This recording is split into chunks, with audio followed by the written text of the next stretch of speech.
Hello and welcome back to the Tabletop discussion, where we have Alex and this time, yet again, returning Kane.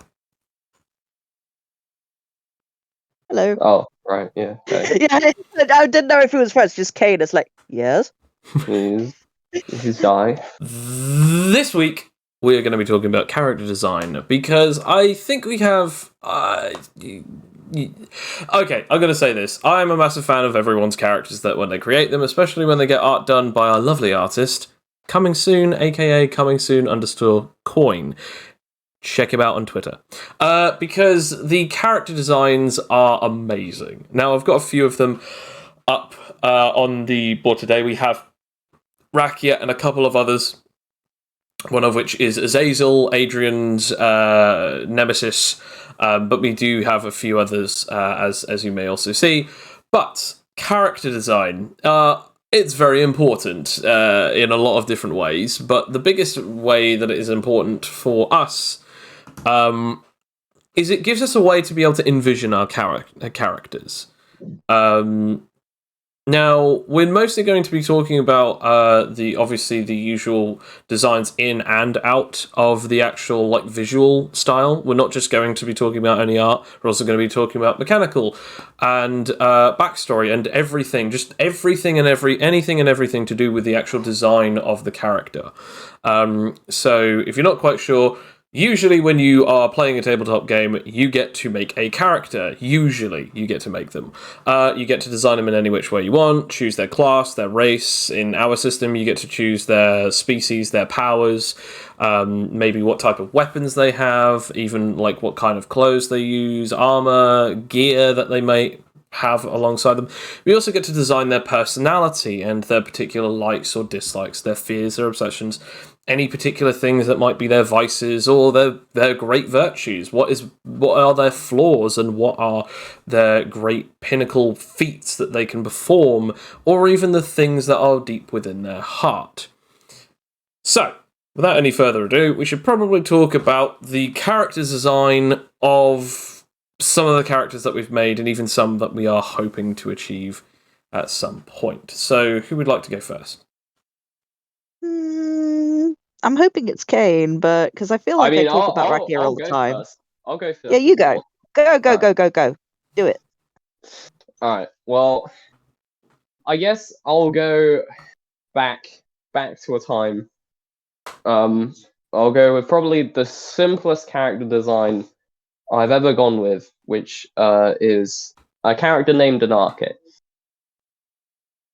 who simply is just a pretty fairly built man who wears this sort of black basic sort of gi, and just has fairly longish hair with, he doesn't really look anything. So he's kind of just very basic in terms of his looks. Although thanks to his powers, when he transforms, he gets his, I believe it's just his hair. It might also be his eyes changed to white. With that, but he's basically the definition of a basic character design, because he doesn't really have, at least at the beginning, he didn't really have anything deep going on. He was kind of an airhead who just had an interest in fighting, so he always wore the perfect clothing for that. But he wasn't particularly stylish at all. He didn't really massively care about his appearance. It was just convenient. So just kind of overlaid into his design as a character. But at that time as well, I was very, obviously, as you might have guessed, very into shows like Dragonborn, etc. So at that time, that's the sort of character I wanted to sort of make with him. And thus he has that sort of very basic design, sort of fighting style thing. His clothing did kind of change as he went on, and he obviously accumulated a couple of scars from events, but none of them dramatically changed his appearance. But it kind of showed the wear and tear that he kind of got throughout his journey, and how that affected him in a lot of ways. I think other than another character, I think Inako was probably your longest standing character. Like you went on and off with him for a long time, but yeah, he was like he's definitely my longest standing character. Mm. There isn't really anyone who rivals that by quite a long shot.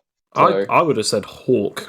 Hawk, I did play a bit, but he nowhere near as an Arco. Fair enough. There is years difference between them. I also like. I know, Alex, you don't know too much about Anarcho because you only got to. He was only in like a campaign with you for a very short period of time. Yeah, very very tail end of his arc, I suppose. But yeah. you were literally at the end of it, pretty much. Yeah. Yeah. But one of the things that I quite liked about him was that he was a better Adrian, and what I mean by this is that I mean that like he actually did have character development that was bordering along the sort of situations of stuff. Because at first he did start being the punch drunk character of like, I want to fight this, I want to fight that, I want to fight everything, and I enjoy it. And he didn't feel a necessity to kill. He had a relatively strict code-ish. It wasn't really strict. He had a code, but it was more of the concept of like, I want to fight, but it doesn't need to be to the death. And I get to choose whether or not it's going to be to the death, even if someone says, I'll fight you to the death. It's like, yeah, sure. Beats the opponent. It's like, we're done here. I don't, you said to the death. I didn't really necessarily agree to that. Or even going as far as killing an opponent that he saw that there was no other way out for them because of the way that they, treated him and others and stuff like that. But then later on, he got to a point where he was wondering whether or not all the fighting was actually doing anything to change the stuff around him. But he kept doing it because he still found some enjoyment out of it. So if anything, like I guess you could say that one of his greatest vices was the enjoyment of fighting. But unlike Adrian, who's like, oh no, I can't do this, I can't use this mode. Anarcho would still go all out if he absolutely saw it or deemed it necessary, even if it was a situation where he was just like, yeah, I'm not really going to fight you. It would be that thing of like, okay, I don't really want to die in this situation, or I don't really want to lose. Yeah, I mean his biggest flaw for the most part was his anger. Yeah, because the minute that kind of went, there was. I actually don't really remember anyone ever bringing him out of it. No. In fact, if anything, because it was basically always solved by him putting his fist into the person's face. Yeah, I mean, it led to problems. Really, that's the thing. Yeah. I don't know about that because one of my favorite parts of the design of this was that he would learn over time. And one of the greatest parts about the personality design is he was kind of a bit of a troll. Like, he wouldn't necessarily be like, like awful, evil, and pick on people in the worst of ways. He would just like, he would kind of be a bit silly, and he would act insubordinately or churlishly if he ever felt the need to. But at the same time, he was still relatively serious in the right situations. He basically was based off the shonen protagonist because, in a lot of ways, obviously he was. But like the funniest one was like there was a moment where you guys had stolen. You went to a place, took this gun, and then met some kind of like powerful Jarl or Emperor. I was just like, hey, so we need these gauntlets, but I'll give you this gun. And they're like, what is a gun? Because it was like a medieval fantasy world. And it was like, so this gun shoots projectiles that make things explode. And he didn't tell him, because he demonstrated it and he blew up like a vase or something. And he said, yes, you can use this. But what he didn't tell this guy is that he had just used up the third bullet, so there was only 2 left. So he took these like enchanted gauntlets. He was like, yeah, thank you, whatever, here you go. And then later on, like, they found out that the guy had shot like both of them. He had used one to kill like a bandit king, and the other one he used as an execution. And it's like, he hasn't tried to use it again, has he? It's like, not yet, like not as of yet. And it's like, oh, okay, because that gun is all empty now. That seems to be a theme with a lot of Kane's characters. They got that While kind being an of absolute troll. yeah. I mean, I think it's part of your personality, but it's like there is It a is. certain mischievous streak in a lot of your characters. I like that though. I Yeah. like a mischievous character. Like that. I do like that. But also the thing is later on, because things got a lot more serious for him, he kind of, like you saying, after a while, that mischievous still stayed, but it became a lot less often. Because he essentially, near the end of his story, had so many things stacked on that he needed to do. Literally, he was fighting evil beings that wanted to destroy universes. He was just dealing with a lot of shit, where it just became to the point where fighting itself, the one thing he was enjoying, was becoming less enjoyable because it started becoming a duty rather than a choice. It was more he was forced to carry out these missions. He had to do things to save other people. Like, the one thing that he does not like being forced upon him all that much is responsibility. Yes, which and then he essentially got given some of the biggest responsibilities you could give someone. Especially because he was also told at one point that it was also his fault, therefore he had to do it. Yes, because also he was not a perfect character. I mean, he literally paused the universe, which technically killed like trillions of people in the process, by the fact of him using it and leaving the universe and then entering another one, and it just like fucked with things to the point where the god of time himself was pissed at me because it was also time manipulation, which I'm not meant to be doing. So he was not perfect either, which was kind of in his design. We have a lot of running jokes and a lot of running themes for characters. For instance, Alex is the Alex is the person who always has a character that always loses an arm, or at least specifically a limb, but usually it is more specifically an arm. Rakia, Aspen, twice. And your first ever character with this system, Dr. Satine. I really just should stop putting my hand in things. Like, I keep doing it every single time. And one day you'll learn. Yeah, to be fair, put that in the quote book. I need to stop putting my hands in things. Yeah.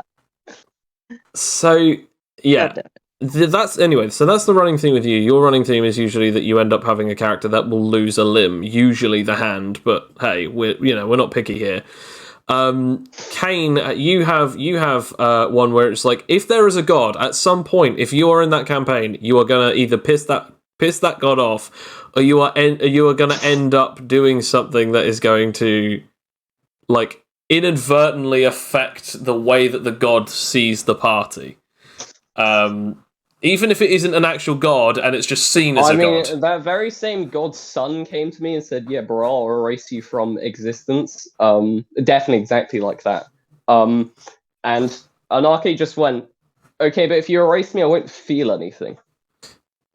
I won't exist. Oh, damn. So I was just like, why would I fear that? Because you erase me, I'm just gone. I can't feel, I can't fear, so why would I care if you erase me? That would remove the entire point. It was like, oh. Also, I think one of the things that was said during that was like, well, the thing is, if I can't fight it, why are you, like, waving around in my face? It's like, you're either going to do it or you're not going to do it. I'm not going to beg, because at this point, what am I going to get out of this? If they came to hear me beg, they're sorely disappointed. It's just like, just do it or not. I don't care. Just get it over with. Ironically enough, though, you did end up, like, we did due to some constraints and obviously some issues with the character in the first place. Anyway, by the end of it, it was just the fact that he just ended up being, like, claimed by a different god. Anyway, and thus also pissed off. You had a record. Yeah, I count at least 3, if not 4. I did get along with Animar, though. Yes, he did get along with the God of Space, which was hilarious. But he gave me another body because I asked for cosmic ice cream. Man, my characters are stupidly wacky. Yeah, and I like that. I like a set of characters that can be stupidly wacky. Speaking of which, Aspen, Alex. Speaking of which, Alex, any character designs that you would like to bring up? Well, I mean, you've just, brought up Aspen, but I don't know. I do want to talk about Rakia again, but I think we've talked about Rakia enough. You can speak about Rakia, I don't mind. And just go over the physical design quickly then. Oh yeah, the physical design. Yeah. Well, basically, she is based on rakes and like kind of cryptids, with long limbs, and they usually have no hair. But I kind of like crossed her with a lot of like Japanese folklore monsters, where she's got really long black hair and she moves really fast, and she's kind of like makes weird noises, but is also undeniably feminine. Like, which is kind of what I like about Rakia's design, is that even though she is monstrous and looks really strange, she is like very, very girly. And it's sort of like it's a nice contrast, really. It's sort of like it is like, it sets people off a little bit, because it's like the reason why they have so many monsters like this, where they're very girly and sort of like try to put on, the clothes of women and, pretend to be women, is to sort of lure people, in, or because they were very tragically, horribly treated women and or have come to take brutally revenge. murdered, or even just woke up on the wrong side of the bed at the wrong side of the time. Sorry, I messed that up one. Yeah. Yeah, I mean, that's why they exist, but it's like with Rakia, it's sort of different, because like people assume that about Rakia, but Rakia actually doesn't really have, apart from her own greed, she doesn't really have any malice towards anybody.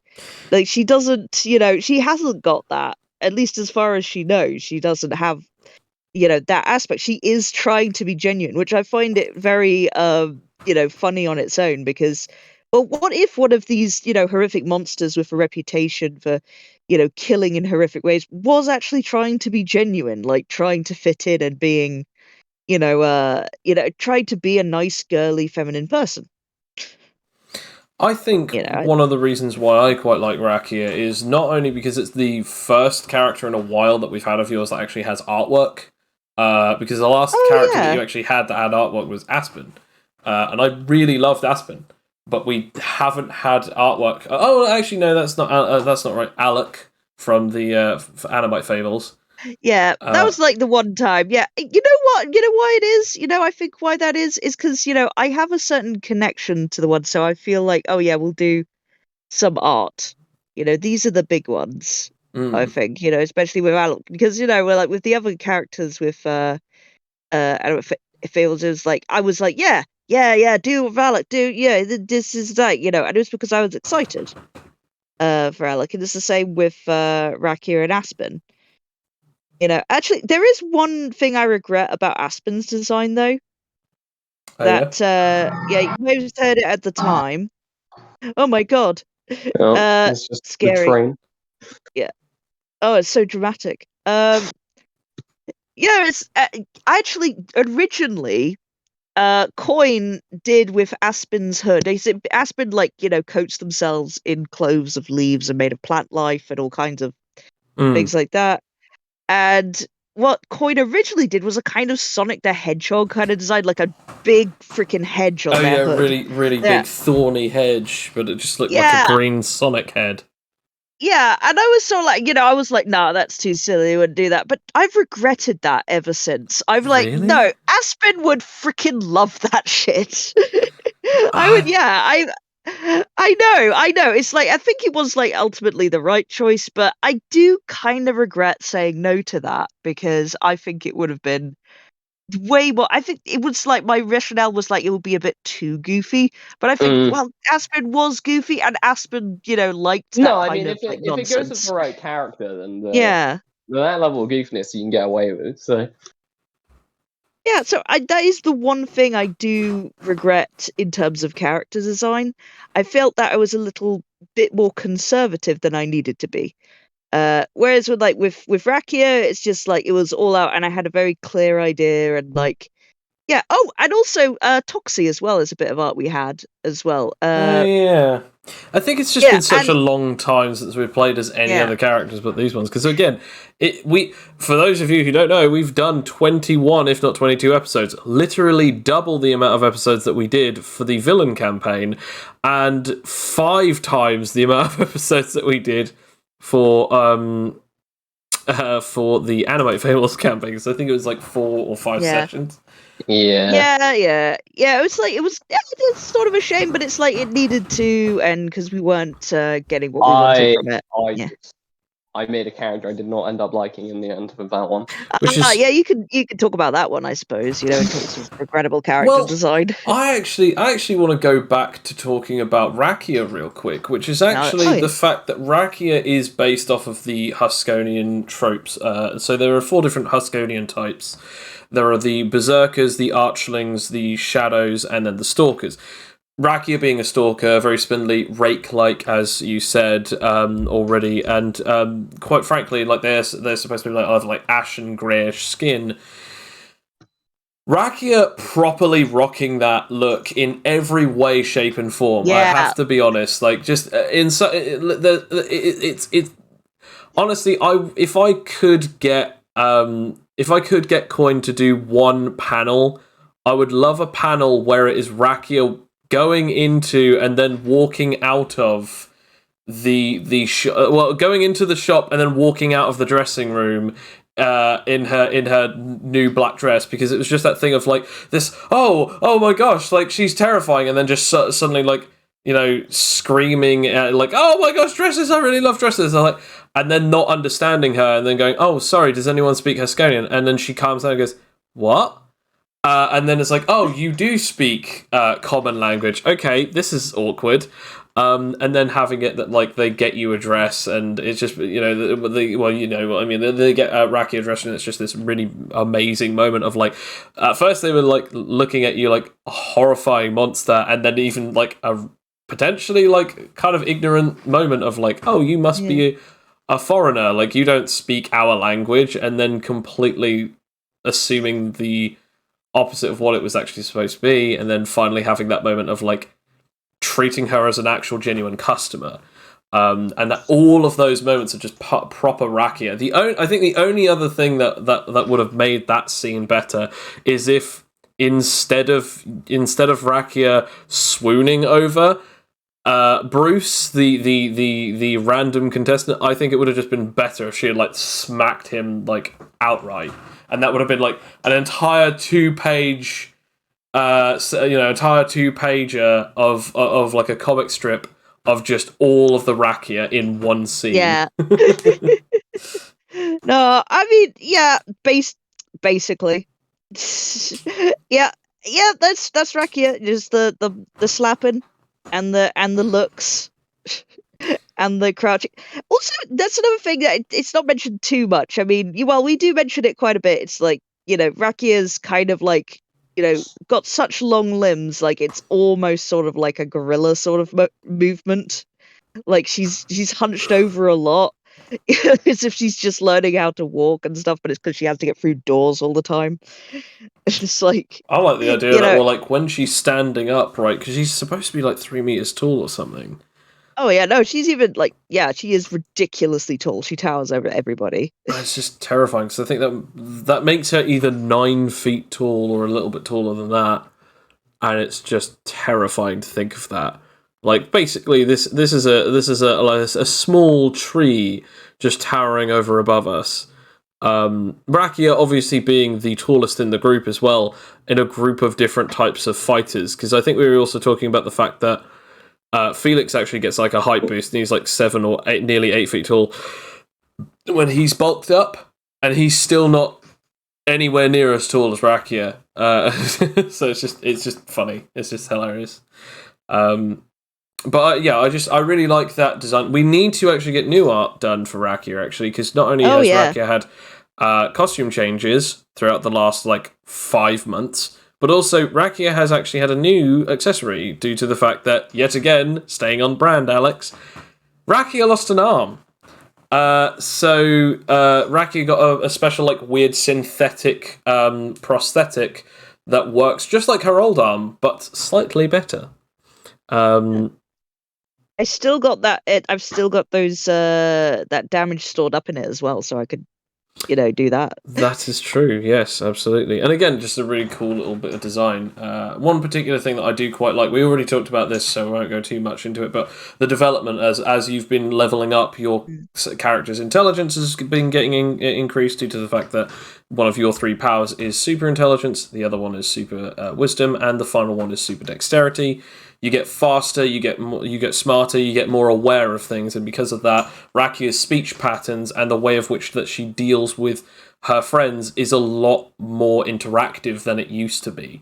Kane, you and I were talking about this, I think, the other day, where it's like it's less animalistic now, and it's more sort of almost tribes girl or tribeswoman sort of style.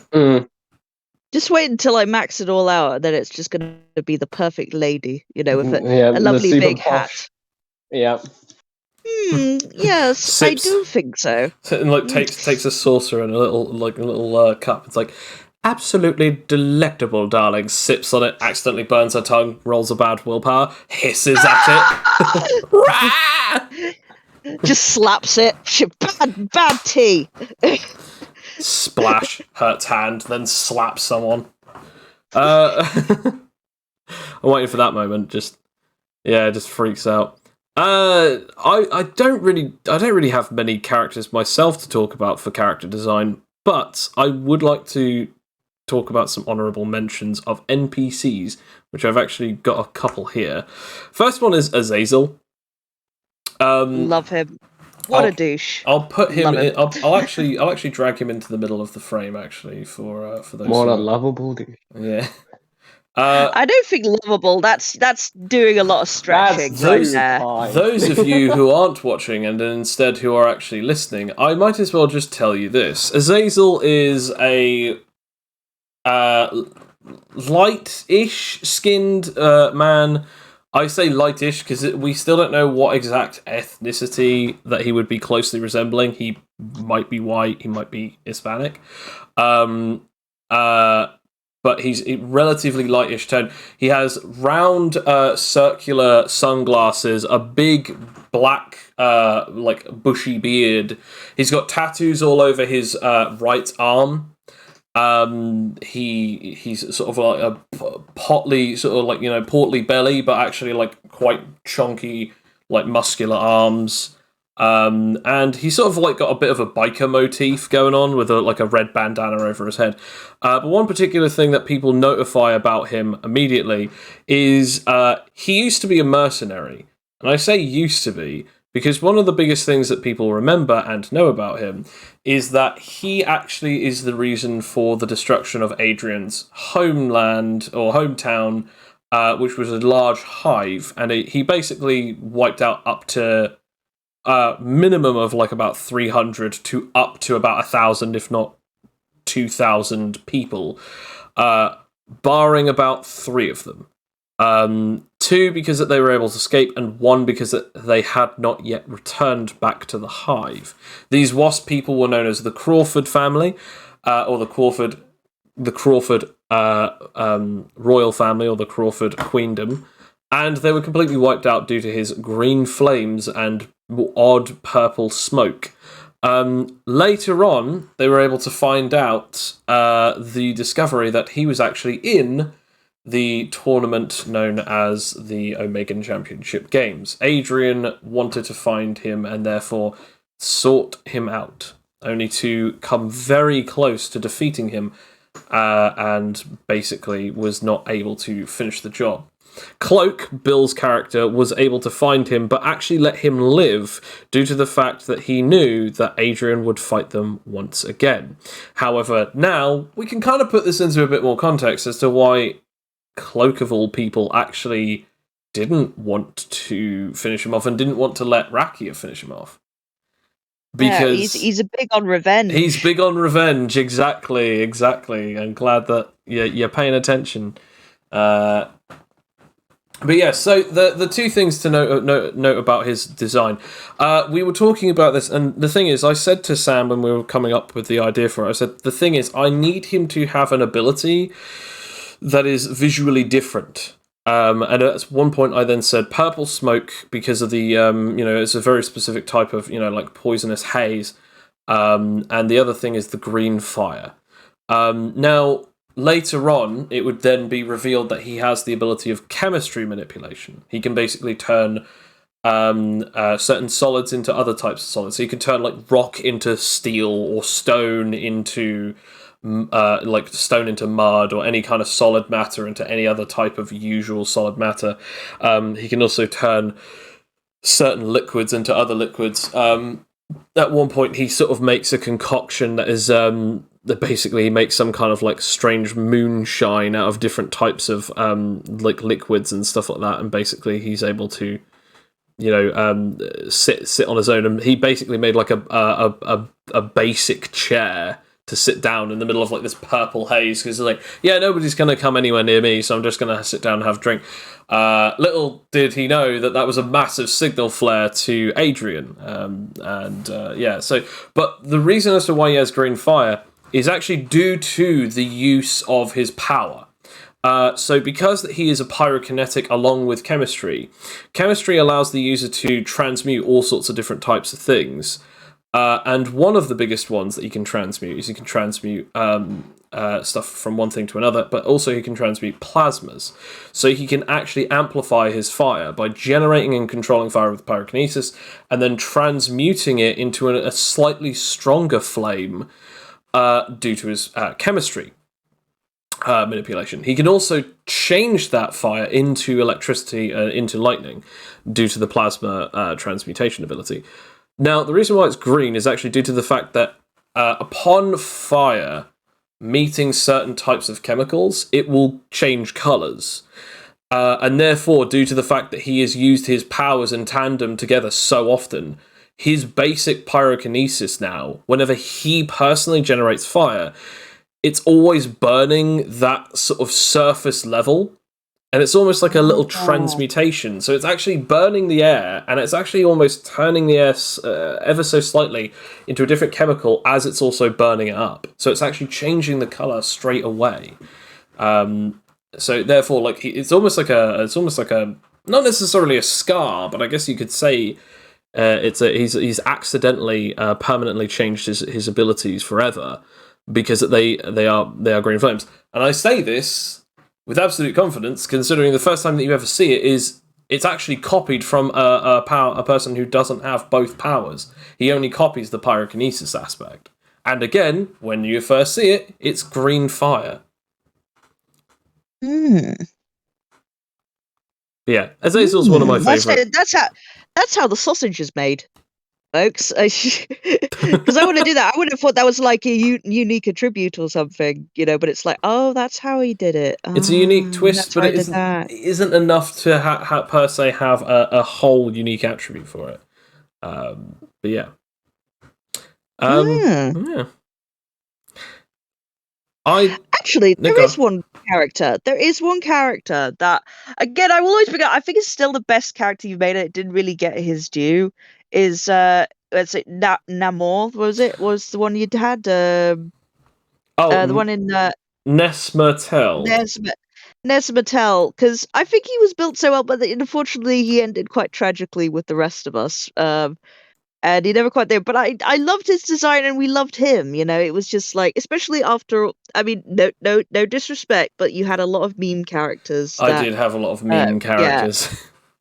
Yeah, they kind of ran their course very quickly. Yeah, I will say this: like, it's okay to design characters based on, you know, the memes and stuff, but if you are going to have a long campaign, make sure there's something more to them other than the meme, because those jokes run dry pretty quickly.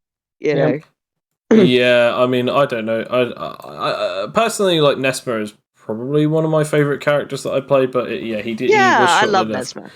I think he's well designed. Yeah, I think he was well designed. He's actually one of my favourite designs that I've done as a player character. He was a four-armed. I think it was like 2.5 meters creature. He's an archling, so he's another Huskonian. He's not a Huskonian. He was a Husk. He was an archling, so he had red skin. He had 4 arms. He was built quite well. He was rather strong. But he had a lot of scars all over his body. He also had like a sort of like long hair, and he sort of every now and again he'd either put it into some kind of braid or some kind of like ponytail in some particular way. But it was led to believe, like at the time, that I led you guys to believe that he was like some kind of religious man due to the fact that like at one point like they see like tattoos on him, and the tattoos are like from different churches. It's like back in another time, I used to run with this particular church because I believed in what they believed in, and then I realized they weren't actually so good. So I went to that opposing church because maybe if they lied about being good, maybe they lied about these guys being evil. And then he realized that, like, after he got indoctrinated and he went with them, he then realized, actually, no, they're actually worse, but I'm not going back to the other church. So he left both of them. Then he, during a war, he helped a bunch of people escape, and he basically helped a bunch of refugees. So he's covered in all of these scars, but also he scars himself to. He kept a flail with him to flagellate himself to make sure that he would keep a peace of mind, because that like he did not want to feel wrath, he did not want to feel lust, he wanted to cleanse himself of impurities. Which actually worked with the character quite well as well, because he did not wear anything greater than just basic rag-like clothing. That to be fair, didn't even really fit him all that well. And he also didn't wear shoes, even though it was in a desert country. He just did not wear shoes because it was like he just he was just not really one to wear too many things that would restrict it or constrict him. So. Yeah, I liked Nesma. It was a shame because he also died. Yeah, he died. But that's the thing. He died in the most tragic way. Yeah. I don't know what you're talking about. Sam has way more deaths than I do. I mean, I must say consecutive death. I mean, I think that Sam takes the cake for the stupidest deaths, whereas like yours are always like the tragic deaths. Like I think every single one is like you're either sacrificing yourself or like doing something just needlessly, or like going crazy was the lightest one, just like going completely insane. I think after having a mental breakdown. Kane said this to me. I was like, "Are you okay, Joe?" Because I think he said, "Are you okay, Joe?" No, all your characters have like really bad mental issues. Like yeah, and I only noticed that after you told me this because I was saying about because I remember that I was saying about a character that had like some kind of weird split personality. Yes. I did like gimmick because they had two different powers, one for one thing, one for another. And he just went, "Are you okay?" Because a lot of your characters seem to have like mental issues, like mental health issues, or even just genuinely like are not mentally stable. And I was like, "Oh my gosh!" Like I've only just realised it now. Like, so I realised, you write what you know. Yeah. But that's why all my characters are assholes. But I didn't know that about myself. That was the worst part. Like that's like, well, I mean, to be honest, I didn't notice my tragic fan fiction backstories until you pointed it out. So. All of your characters, every single one of your characters have tragic backstories. I'm waiting to reveal if there's any tragic backstory that we have to deal with Rakia. I say if. I know if there is or isn't with Rakia. I mean, if you look at it, Rakia's backstory is already kind of tragic. So I mean, yeah, it's like how much worse can it get? I mean, he's a pretty crappy childhood. Let's be honest. So I mean, it's already kind of tragic. Yeah, it is pretty. Yeah, I mean, just from what you know of Rakia generally, I mean, I literally was explaining it to Connor, like just like filling in the time, when Rakia was staying with Connor and training him, and when we thought that the competition was ended, just explaining like Rakia's living situation in Glandrine, and like just Connor said, "I just want to give Rakia a hug." And I was like, "Oh man, is it really that bad?" Like, I mean, it's just very tolerant. I don't know. I watch a lot of cartoons, so it's like a lot of it is just cribbed from anime and like. That's of my fair childhood enough. books, I have a bit of an issue. A lot of it's tragic. Half my characters have like the protagonist issue. Yeah, that is true. It's not. I'm well aware of it myself. But, I mean, to be fair, ironically enough, though, you still don't even hold the title of the character who is always the most OP. And now, thanks to the situation with us stating that nullification is no longer going to be a playable power where players can use, that now just solidifies it. Bill has now officially had the most overpowered characters. He has had To be fair, that has always been his thing, though. My characters have never been the most OP. overpowered. Mine have just been fucking unkillable, unless it's to my own stupidity. But even with that being said, you still have the issue of, like, you know, Bill playing some incredibly interesting characters, and then just like now we have this character that, like, by all means, I like Cloak. I think he's interesting. Don't get me wrong, but because of the nullification being a power that is, you know, practically now going to be banned from players being able to use it because its mechanics just completely ruins the flow of the game. And also the entire balance of the game, because let's put it this way: we've been for years saying that the game is unbalanced, and we're absolutely fine with that because that's kind of the whole point. And even we're like, this is a power that is just too unbalanced. It's so unbalanced that it actually ruins the balanced nature of the unbalanced. You see, this is how unbalanced it is. All right, we moved it from the main powers to the Omegan powers, which are so just the king powers, the meta powers, and it's too OP for that. Like, it's just so, when it's too OP for the, by definition, OP powers, something's gone wrong. I mean, it was living it up in the best life along powers such as luck manipulation, time manipulation, and even the power to physically become matters of interdimensional space. And it was still the king of that table by the end of the week that it was on there.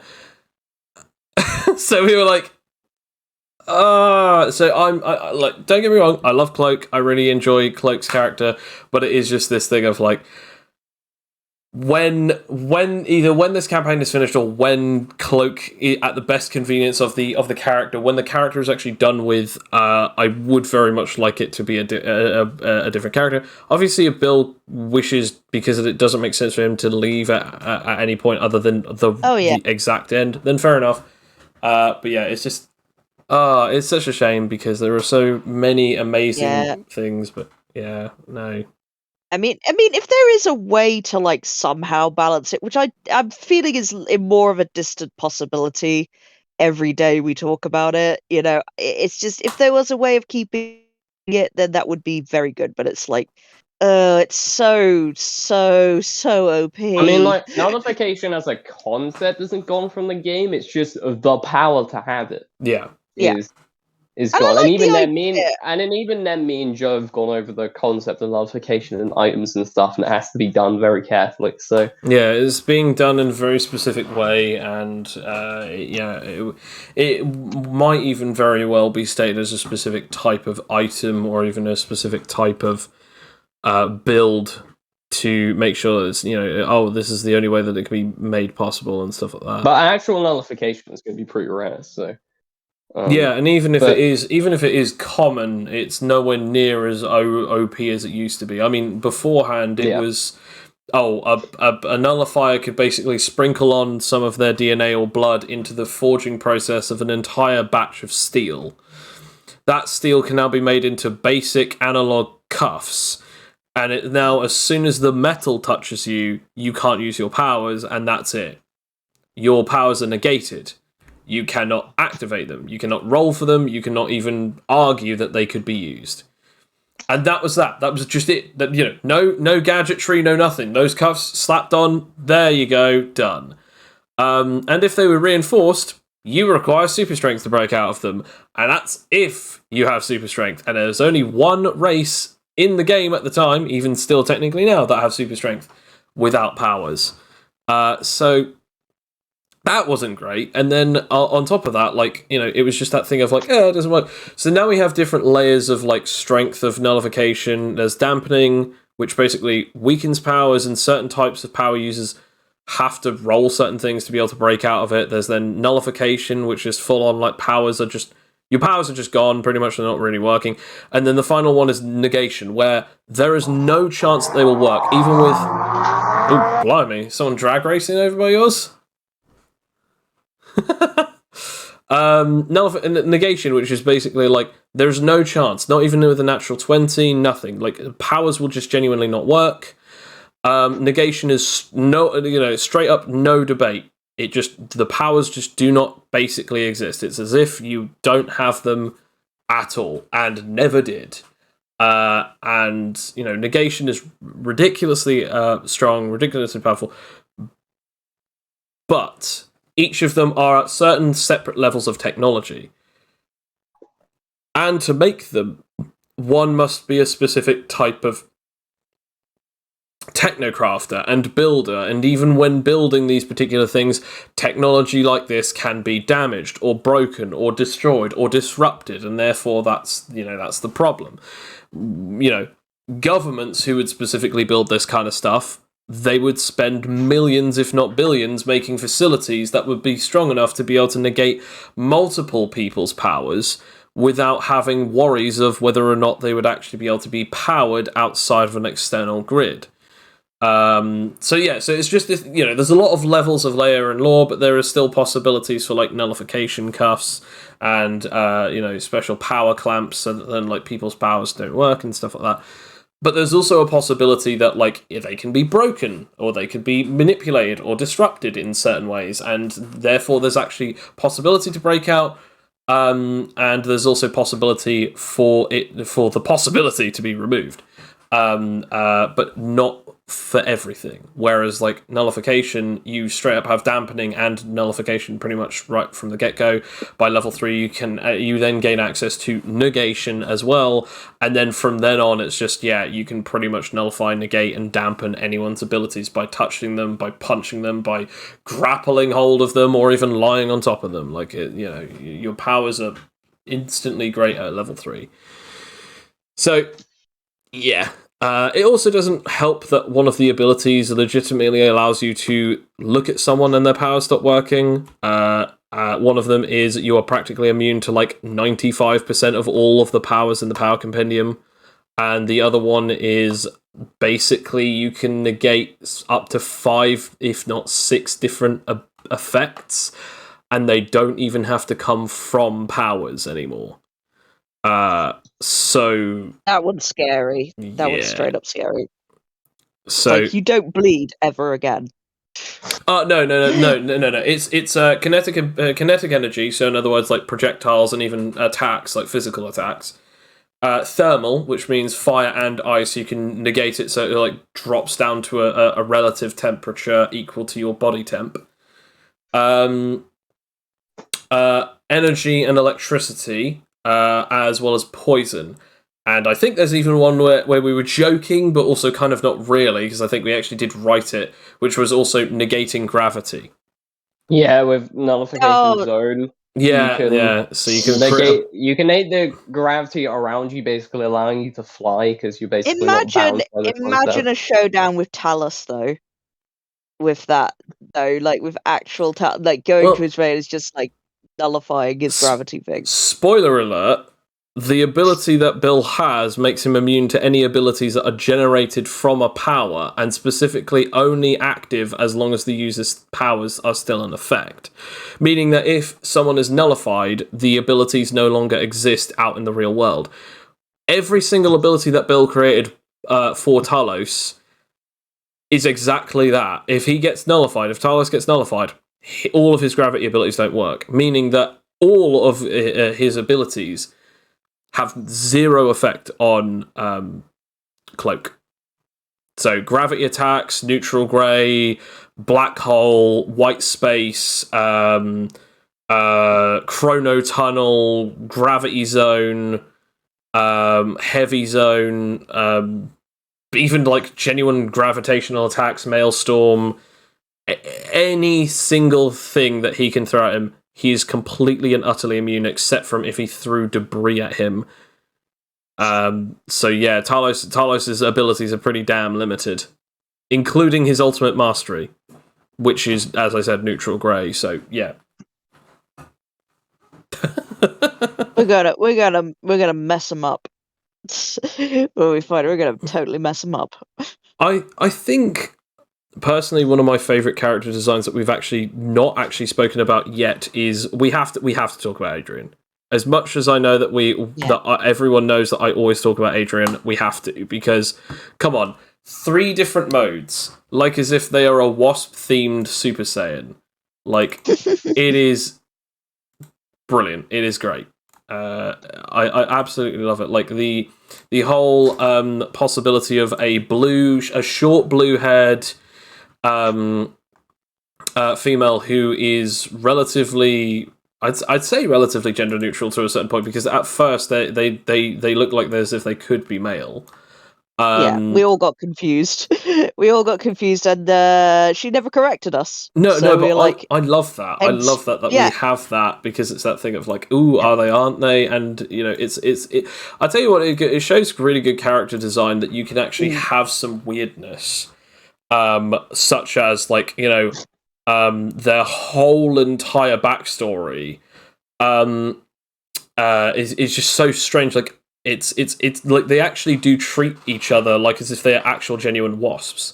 They act like as if they are human wasps, and then it's just that thing of like, oh, by the way, I am actually a girl and all this, and it's just that moment of like, wait, what? Like we just didn't really know what was going on. And it's just funny because it's that thing of like, well, all females in the family are warriors. Like every single warrior, like there aren't any male warriors, and Zachariah was the only one because of the way that his powers worked.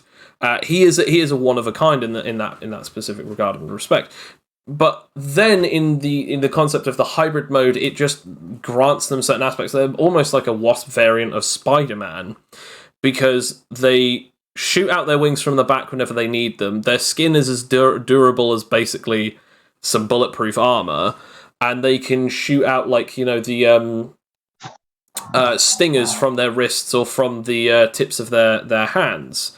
And you then have the second mode, which is the night mode, which all of their chitin then like suddenly begins to grow thicker and thicker, and their wings begin to shape around them and harden as well to give them basically a sturdy, durable carapace that is basically strong enough to be able to like take on cannon fire. And then finally their paladin mode, where they pretty much perfect it and their wings sprout back out as their defense is just as strong as their night mode, but their wings now allow them to have the access of flight yet again. And there's something so brilliant about that they can expand their ability. Oh, you can only turn into a wasp, and then by level 3, it's like, I can hybridize myself so I can have powers like as if I have the strength of a wasp the size of a human. I can, have a stinger come from any of the 4 of my limbs. I can have wings that can allow me flight, and I can have an exoskeleton around my own skin. And, it is really cool, but then it's just like, how much further can I push this? Sort of similar to like Luffy with his gears, second, third, fourth, and now fifth. It's just, I don't know. It's just interesting. It's fascinating to me that we have so much of this in Adrian. The anime transformations, or at the very least the utilizing different ways of creating these different modes. In different ways, shapes, and forms. But the design is brilliant. Coin again has done incredibly well with the design to make them look like an armor. It actually looks like armor styled to be like a wasp in a wasp-like motif. I'm not even 100% certain on this, but I am pretty sure that Sam basically just said, imagine armor but as a wasp motif. Yeah. And yeah, spot on. I get that. I love how he's incorporated all aspects. Like, Sam did so much research on wasps, and gets all of his ideas for abilities on different types of things that wasps can do. Like, the blue hair is from a specific species of blue wasp. Yes, that's the amount of detail that he puts into this character, which is just very good. Is very, very good. So yeah, we're stroking your ego there, Sam. There we go. We're just giving a good long stroke there. You do good at this character.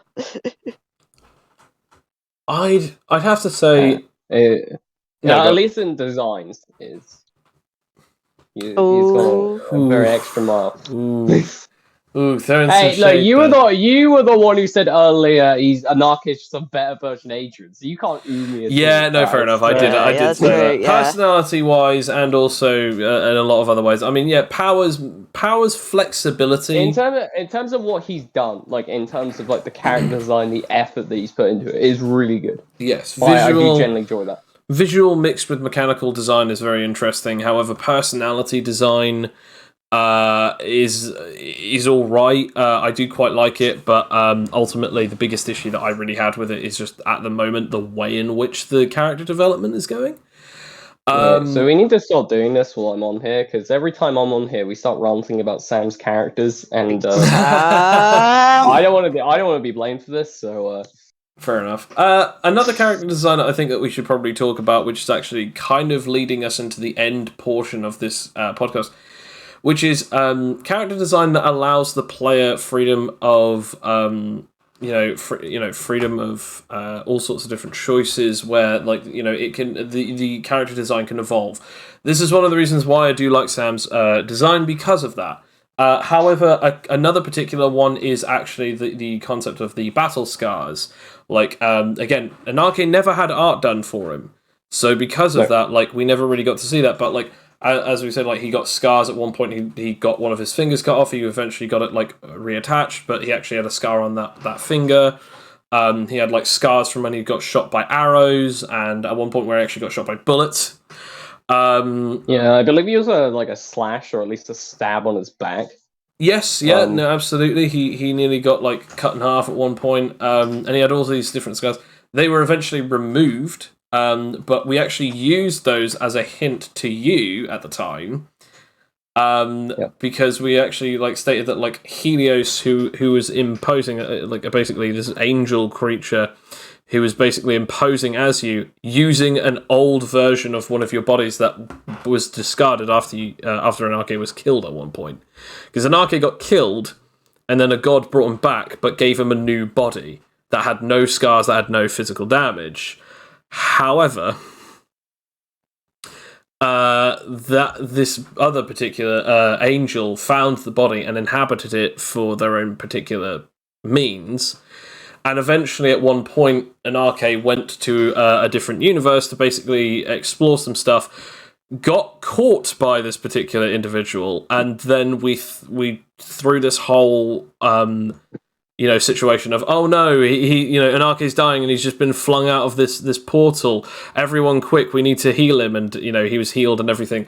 And you, even at the time, you didn't even know about this, because you were just I'm just really badly injured and everything.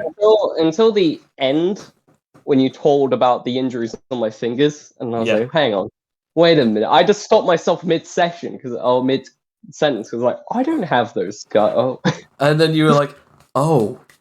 Yeah. Oh, yeah. And then right at the end, we waited until everyone went off, and I was like, so, and you were like, so Joe, those scars, eh? My finger, eh? Yeah. But yeah, a character that can continually grow in Although design. another character who that kind of happened to was Hawk. I was actually going to say Phileas. Phileas did. His design Phileas did changed. Get them. Yeah, he did. I just more meant in terms of gaining injuries. Yeah, okay. So if we're going to talk about injuries, we definitely need to talk about Hawk, Phileas, and Aspen. Yeah. Because let's be honest, they carried the most amount of injuries and survived to tell the tales, such as Hawk being cut in half nearly at one point, losing an arm and then having it reattached, having horrible gashes. At one point, he got gunshot. He got hit. I think didn't he have one of his legs broken at one point? I think so. I know that he had two of his fingers broken, and again had to have those fixed. Yeah. But yeah, he got really badly damaged. Am I missing anything? I know that he. No, I know he had a bunch of lacerations and other such injuries on him as well. But we then had Phileas, who was again, I have to reiterate this, basically a young adolescent phoenix version of Escanor, wielding an axe, powered up by the sun and great light power, but ultimately could turn into a hybrid phoenix person, and could basically create fire and do all this stuff, and was super strong and fast and durable, and basically was a freaking tank. He could also heal himself and others using his fire.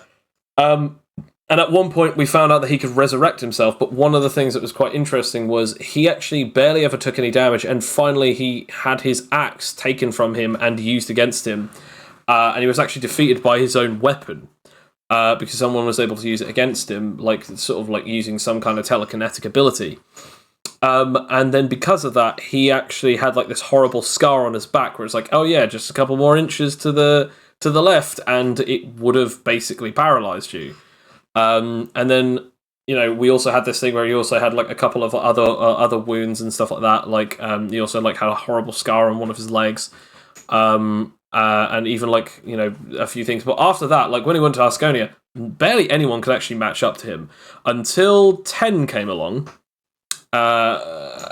Dr. Tenkato of Vlada, who was an archling, again, almost like a demon guy, basically, long black hair, red skin, horns, and he was a scientist. He always wore a lab coat.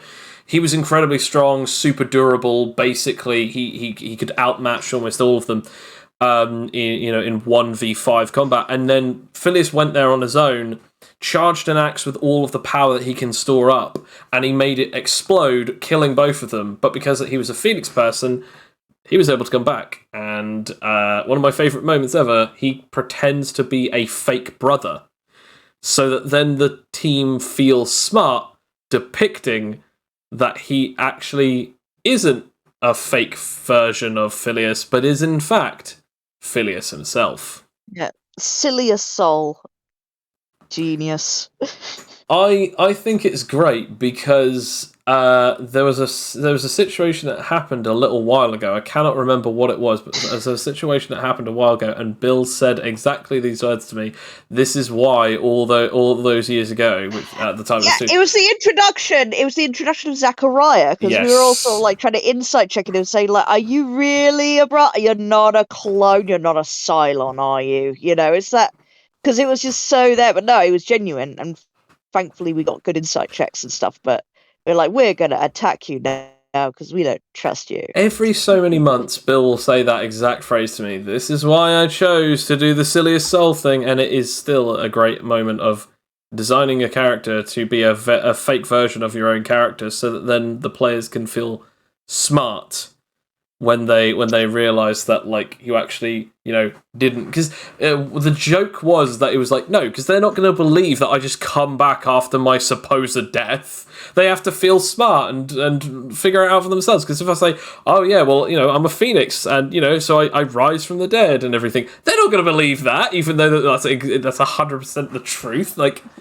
I just and when it happened, I was like, oh my gosh, you're entirely right, this actually worked better.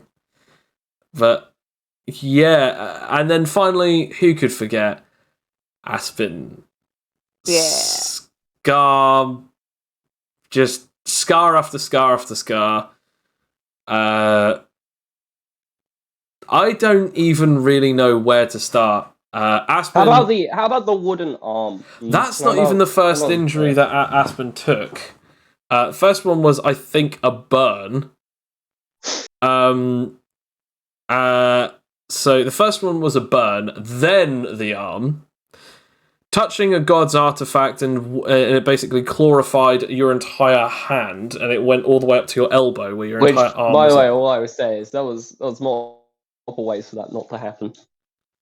Yes, and we gave you ways out. You could have that option. Not touched it, which is great. However, when you did, actually, that temporarily gave you a bit of a bonus, didn't it? Because you could manipulate the wooden hand using your powers. My own hand, yeah. This is the best prosthetic ever. And then, what happened after that, Alex? What did you do after a few weeks of having this wooden arm? Well, it was going up, and it was going to cover my whole body, so I decided the best thing to do would be to amputate. So I got Helios' soul to use his big axe and cut it off. Didn't freaking need anesthetic. I did. And yeah, basically I didn't get the high enough rolls for advanced regeneration, so it not only hurt, but I just had a little stump. Overhealed. So he had to like cut the stump again in order to fully grow it back. But then, due to circumstances, time really? reversed. No. What Due to circumstances? What were those circumstances by any chance? I died like proper. For basically Helios just like snapped my neck, and that was a bad time. And I got resurrected as a sort of zombie type creature, and they found a way through time magic to set me back to exactly the moment before I chopped my arm up, so it was back again. And so I, again, best course of action to amputate. Another great idea. The only option. Alright, so we did it exactly the same again, and it happened again. Incredible amounts of pain, and two, wooden arms. It's funny because the other thing on top of this that you completely also neglected to mention is that Aspen has also not only died once at minimum, but has also nearly died multiple times. In fact, going to the point of near death many times upon practically fatal wounds, such as being completely donutted by Ten himself as he punched a hole through Aspen. Later on, you then ended up fighting against a Yeti, which then basically damn near froze you to death. And then afterwards, that was definitely horrible. And then afterwards, you basically nearly got taken down by I think, what was it? It was a character from Toysome's gang. I can't remember who it was. Oh my gosh, I think it might have been Sponge, but I don't think so. Oh, it may have been Sponge actually. He did it. It was that kind of fight. I do remember Sponge. I think he did actually nearly kill me. A weird spongy man basically trying to suffocate you. Did not like that. No. Not fun. Not at all. Not into it. But yeah, that was interesting. So yeah, a lot of characters, owning scars and stuff like that, and being in certain ways. Although thankfully, Aspen practically healed everything about them, so they were scarless by a certain point. Phileas was scarless by the end of it because of his resurrection ability.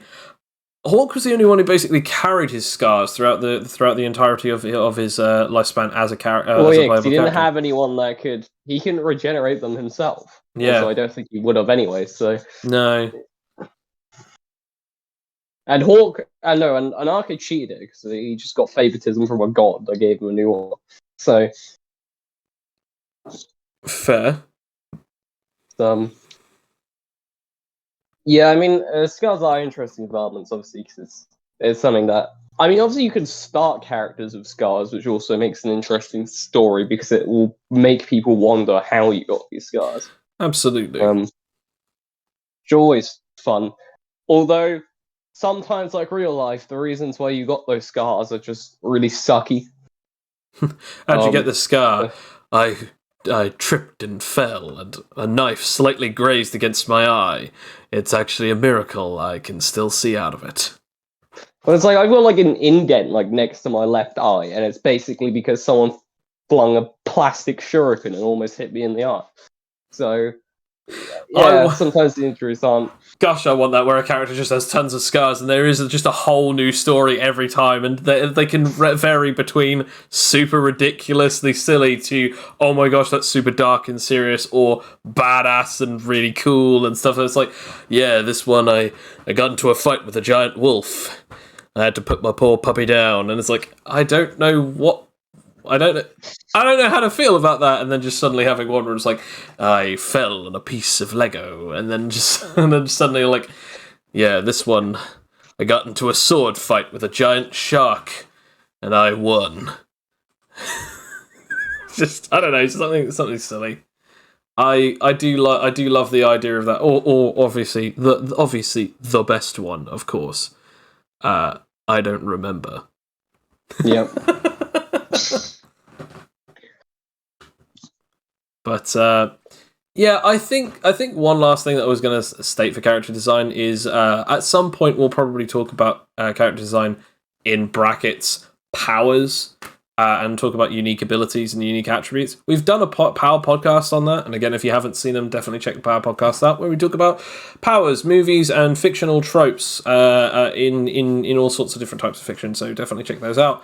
But yeah, at some point, maybe talking about character design and also potentially talking about unique attributes in character design in tabletops, such as homebrew, because I know that there's all sorts of different homebrew out there, but. One last thing that I was going to say for character design is homebrew is one of the really coolest things. Perhaps maybe at some point we'll maybe do a 2-parter on homebrew where I try and get you and you two, like Alex, you and obviously you, Kane, and then Sam, maybe even Juice, where I do 2 separate podcasts about homebrew and talk about different homebrew things and experiences, as well as like the weird homebrew things that we've done here.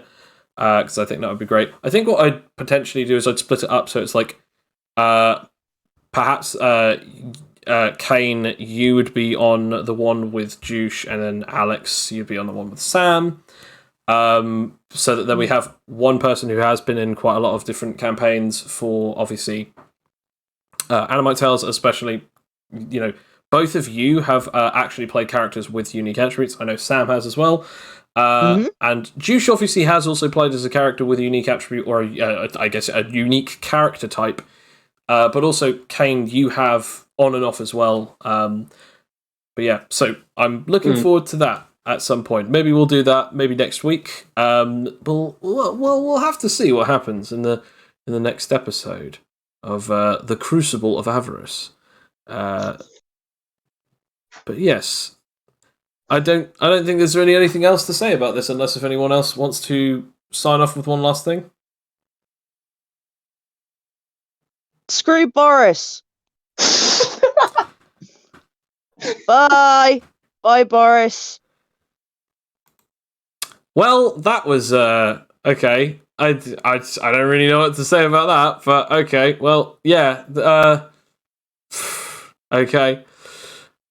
Well, thank you very much for everyone who's listening. If you don't like the character that Alex made called Boris, you can check out our playlist of all sorts of different campaigns we've done before, where I mean, we called him Johnny, and if you don't know who Johnny is, he's called Johnny Boris, or Boris Johnny. He could turn into a pistol, and he was terrible, and nobody liked him. He was terribly optimized, and quite frankly, we were glad to be rid of him. Thank you very much for everyone for listening, and have a wonderful night. Bye. See ya. And as always, ciao ciao for now!